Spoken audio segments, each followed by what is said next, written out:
大家好สบายดียินดีต้อนรับเข้าสู่จินจิน Channel มื้อนี้จินเหล่าชื่อจะมาสอนคำศัพท์เกี่ยวกับกีฬาวิ่งต้งเฮามาเริ่มเรียนนำกันเลย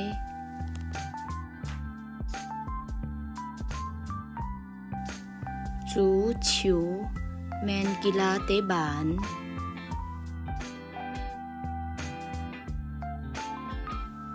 เที่ยวเกาแมนกีฬาโดดสูงหรือว่าเต้นสูง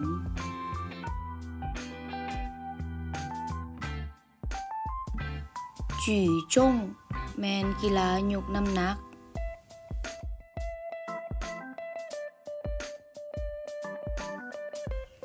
ไส้เผาแมนกีฬาแลนลาน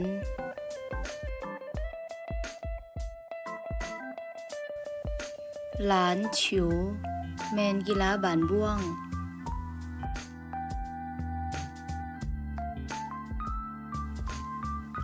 พิงพังฉิวแมนกีฬาปิงปอง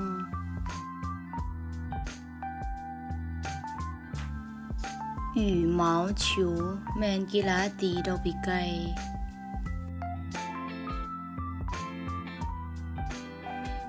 เป่าหลิงฉิวแมนกีฬาโบลิ่ง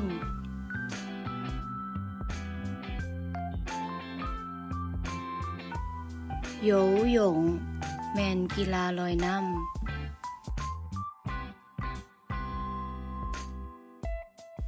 เที่ยวสวยแมนกีฬาโดดน้ำ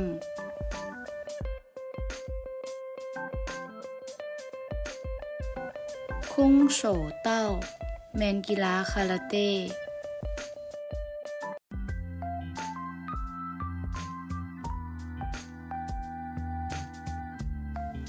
เช่อเจี้ยนแมนกีฬายิงธนู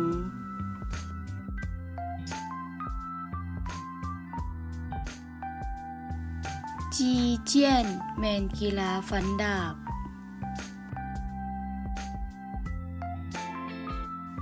เช่อจีแมนกีฬายิงปืน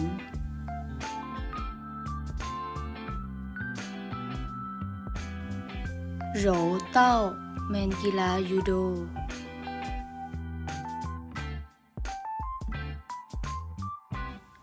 เก้าฟู่ฉิวแมนกีฬาตีกอล์ฟ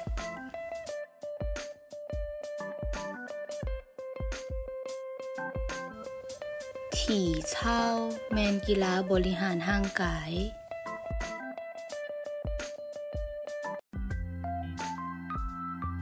เฉวียนจีแมนกีฬาตีมวย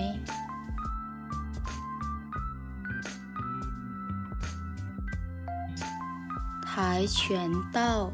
แมนกีฬาเทควันโด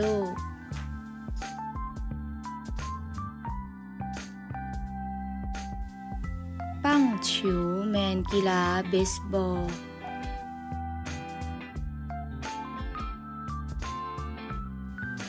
เถิงฉิวแมนกีฬาเตะกะต้อ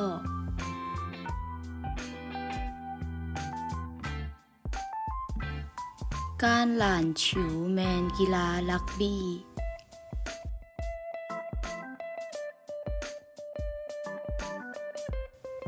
ชีกุ้นฉิวแมนกีฬาฮอกกี้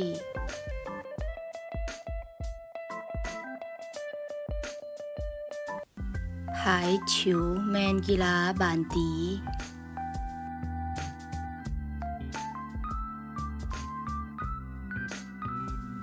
หว่างฉิวแมนกีฬาเทนนิสเป็นเรื่องใดทุกคนที่ได้เรียนภาษาจีนเกี่ยวกับกีฬาบ่ยากเลยแม่นบ่